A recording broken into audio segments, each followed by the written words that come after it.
B. Ah. Unsay mo ika-advise sa mga hilig ug laag ug lagyo using motorcycles? Okay.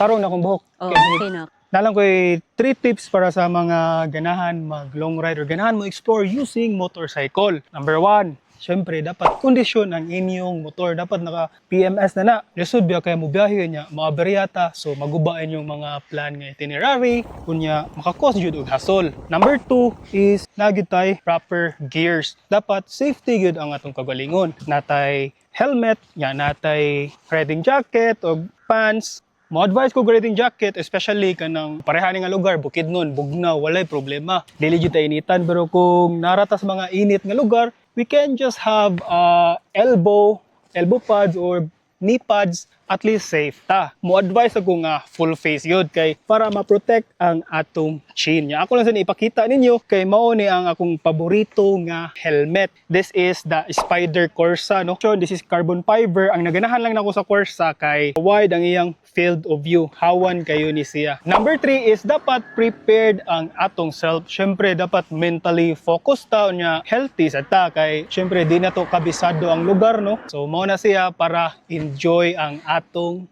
laag.